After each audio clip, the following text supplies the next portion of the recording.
John McMullen at JF McMullen back in the house. We're going to get the breakdown on the game, his thoughts. John writing more on this game at 973ESPN.com. And Doug Peterson, guys, talking a lot today how things are trending. Now, I have not seen the updated injury report. It should be coming out any minute now. Right about 4:10 is usually when it comes out on a Friday. So as we're having this it just literally came out. As we're having this conversation, out for the game, Rudy Ford and Lane Johnson are out. Questionable, Nelson Aguilar, Jordan Howard, and Alshon Jeffrey. So let's get instant reaction from John McMullen on that. Lane Johnson is out. Aguilar, Howard, and Jeffrey are questionable, John. Number one, let's go to the questionable guys. Aguilar, Howard, Jeffrey. I heard Doug today suggest, hey, they got to tough it out. We're at this stage of the season. With that, do you anticipate Aguilar, Howard, and Jeffrey to play? Well, I think it's more likely for the receivers than Jordan. Jordan still hasn't been cleared for contact, so unless that happens between now and Sunday, obviously he can't play. So he's been limited, but he was limited last week.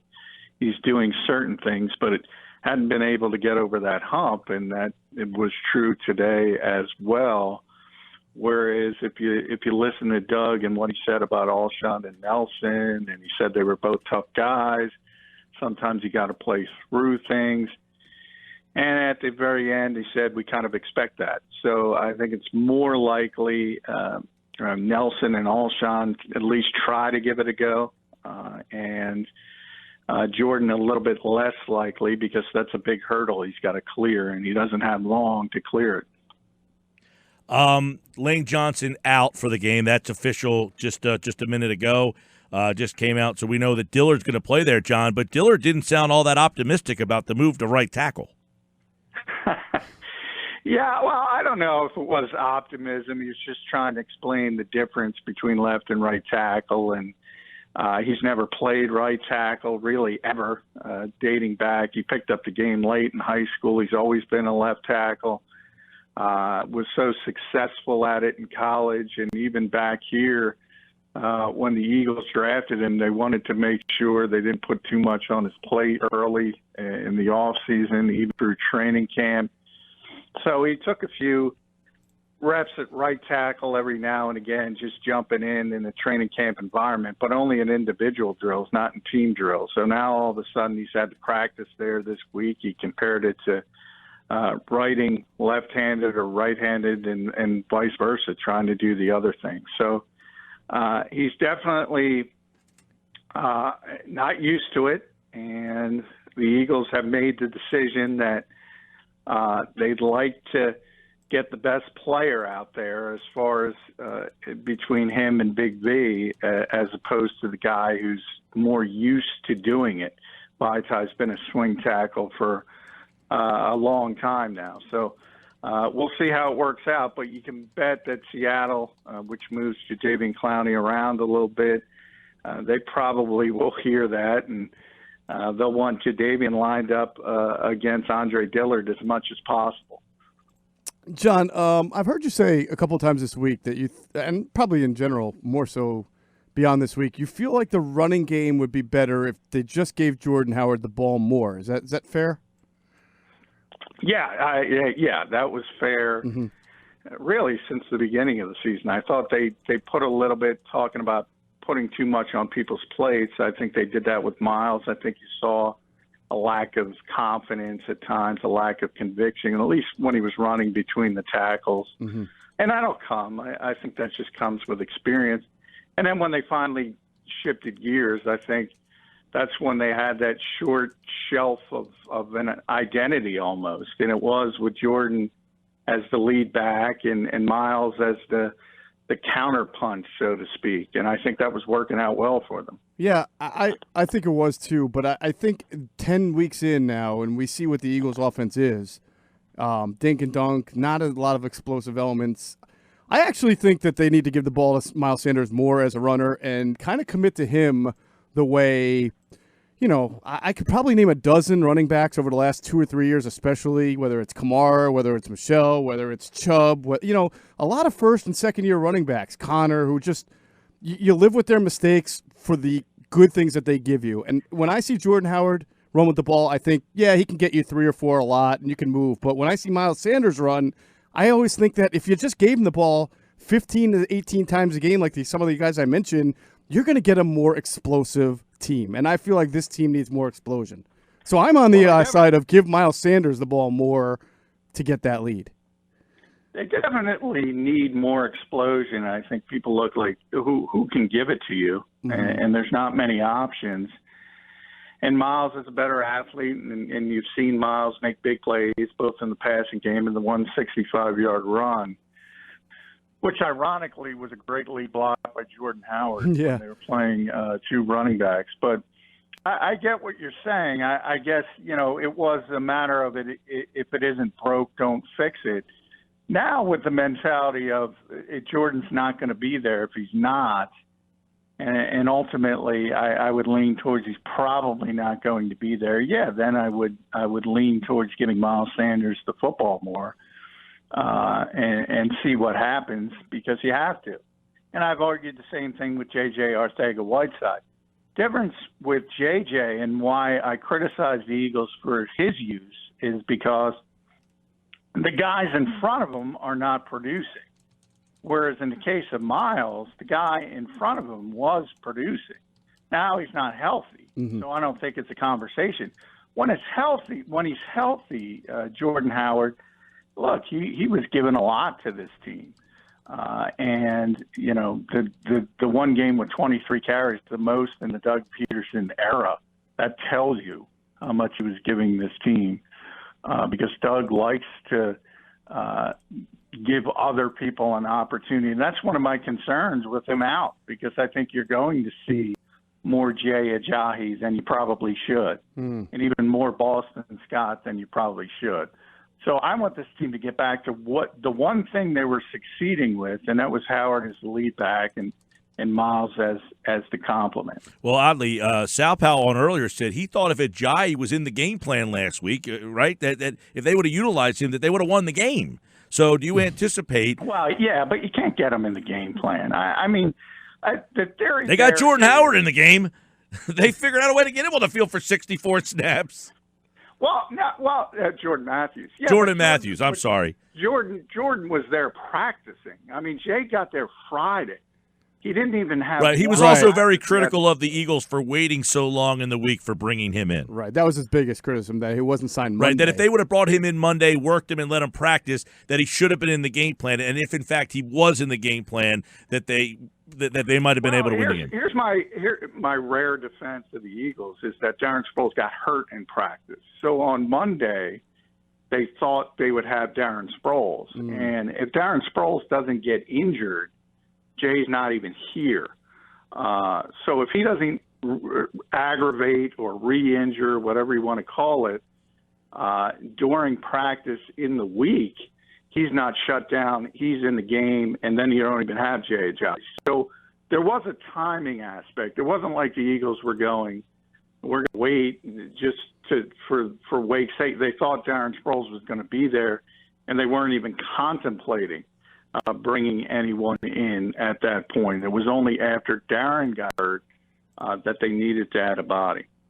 John, what's a more important matchup, in your opinion? Russell Wilson versus the Eagles' secondary and overall defense, or Zach Ertz and Dallas Goedert versus the Seahawks defense? Well, it's tough to say, because you're facing a difficult offense now, an explosive offense, an offense that can gouge you, as opposed to the last 3 weeks where the defense has taken off and you had limited offenses with Buffalo and Chicago and even New England because of their issues in the weaponry for Tom Brady. As far as the Eagles, look, they got to do something offensively. I don't know, by hook or by crook. I don't know how they get it done. If Alshon plays, if Nelson plays, Doug Peterson consistently talks about his game plan, and it starts with Zach Ertz and Alshon Jeffrey, and then everything trickles down off of that. So does he have them? Does he not have them? How healthy are they? How much are they going to play? I think all of that plays into what his plan is ultimately going to do, but ultimately going to be. But as Jeff kind of pointed out, we're looking for explosion in this offense because it's tough to go 16 plays and 90 yards in 8 minutes. They've been doing it usually once a game, but it's hard to do that consistently. And you need some more explosion. You need some more big playability. And nobody has big playability other than Miles Sanders. And usually that's in the passing game. And you have a smart coach like Bill Belichick taking that away. Well, maybe Pete Carroll's going to copy that. We don't know. So somebody's got to step up offensively. And in theory, it would be the tight ends. But I just don't know if this team is equipped to beat up on any defense. And Seattle's defense, by the way, isn't very good. I think they're 24th maybe overall in the NFL. They're not. Yeah, they're not good. good. A typical Seattle defense. Yeah, they're not good. And it's funny, as we're having this conversation, John Clayton's going to be coming on next, and one of his coworkers at 710 ESPN in Seattle, he's actually saying that he thinks the Eagles are going to win the game, and his reasoning is their defense is going to have problems against the Eagles, and acknowledging that the Eagles' offense isn't very good, but that's how bad, I guess, they feel in Seattle that their defense has been. Yeah, in the secondary, I mean, if you think about where they were in the Legion of Boom, that's really where the issues have come. They have some talent up front. The linebackers are still really good. Michael Kendricks, ex-Eagle, joins Bobby Wagner, who's one of the best middle linebackers in football. KJ Wright's very athletic. I mentioned Clowney. They're a little bit better now that they have him involved on the pass rush. So they have some talent up front, but the secondary is the bigger issue. And it's tough to replace guys that were there. I mean, Earl Thomas is going to the Hall of Fame, and we all know how good Richard Sherman was and Cam Chancellor and everybody else they've been able to put together in that secondary. It's just not the same. And I get the feeling from Seattle's standpoint because they've been in a lot of tough games against inferior opponents and have had to squeak things out. And every game this year, John, has been a one-score game for them except for one. Every game has been within a field goal to a touchdown. Yeah, and then even from my standpoint, I'll pick the game. I have the Eagles winning the game, but mostly it's a feel thing, though, because I said when this two-game stretch started, I said I expect them to win 1 and 2. I don't expect them to beat the Patriots. That's how it went. I think they're going to find a way to beat the Seahawks. They're a very good team at home. They have been for a long time now. Third best record at home in the Doug Peterson era in the entire NFL. So I think all of that enters into it. It's difficult coming from the West Coast East, even though Seattle's been able to do that successfully recently. I think that plays into it as well. A lot of things trend in the Eagles' favor, but somebody's got to make a play offensively. And it starts with Zach Ertz, and it trickles on down. Well, I guess as we sit here at 4:15 on a Friday, knowing that Jeffrey, Howard, not so much Aguilar, but Jeffrey and Howard are closer to potentially playing, it's got to make you feel better. And I'll tell you, to further the point that Jim Moore at 710 ESPN says is essentially, he says, I have a hard time believing this Seahawks team is good enough to post the best record in franchise history. As much fun as this season has been, does anyone think that this team is as good as the 2013 Seahawks? And essentially saying that, yeah, they've been winning on the road, but they've all been close. That essentially that trend is going to have to buck soon, that this team is really not as good as their record is indicating. So that's really the vibe in Seattle, it sounds like. Yeah, I that's interesting. I mean, I picked them to win the Super Bowl. So Whoa. I'm not gonna deter. There's no reason to. I think they're better than obviously people think they are. And it's interesting. I think a lot of it, and we see it here in Philadelphia, it's probably the same things going on in Seattle. They're used to winning a certain way, and they're winning a different way, but they're winning. So, I mean, that's the goal, as Jim Schwartz always says. Doesn't matter. Talked about the Super Bowl again after the Patriots game. Well, they got gassed, and they won the game. And they were great defensively last Sunday, and they lost the game. So there are different ways to go about getting to the ultimate goal, and the Seahawks are set up to do some nice things, as they typically are, and they have who would be, in my opinion, the MVP of this league if the season ended today, and Russell Wilson. You can make an argument, I guess, for Lamar Jackson as well, but I would vote for Russell. His numbers are unbelievable. The touchdown to interception ratio, he doesn't make mistakes. And you heard it from Doug Peterson and Jim Schwartz all week. We talk about how do you defend Russell Wilson. He can beat you from the pocket. He can beat you outside the pocket. He can beat you every single way. This is like Aaron Rodgers at his height. It's almost, hope he has an off night, because he can do so many things. You really can't just settle on taking one thing away, because he'll just beat you another way. John, is it any clearer as we get toward the end of the week as far as a linebacker situation? Who's going to wear the three-down linebacker, Mike, and how that's going to work? No, Jim. I mean, he doesn't like to give up anything. The only thing we know is Nigel's going to play, and he's going to be back. And I think it really comes down to I think you mentioned, Jeff, one of the days this week that when Jordan Hicks came back, he didn't throw him into that role. Right. So Nigel has been out for 4 games, so over a month. It's been a long time. So I don't know if he wants him out there for 65 plays. If he feels he's ready, conditioning's never an issue with Nigel Bradham. He's in phenomenal shape. So I don't think that part of it is an issue. But if he feels he's not ready for the rigors of that, I think that's the only way Nigel's not out there as a 3-down linebacker, but we'll have to see. You think Howie Roseman watches this game like secluded with a hat? I mean, you got that's right. You got DK Metcalf, you got Jadeveon Clowney. Although Clowney, to be honest with you, has not had a year that you would say is any better than Derek Barnett or Brandon Graham, I don't think. And Clowney's banged up, too. He didn't practice all week long. He is not on the – they have nobody on the injury report. In fact, Lockett is going to play, too. He had a weird infection or something where he didn't I thought play. He was going to be out. He made a pretty good recovery. I'm looking at their injury report, which is not quite as clear as the Eagles, but it doesn't appear they have anybody limited or out today, questionable, nothing. Interesting.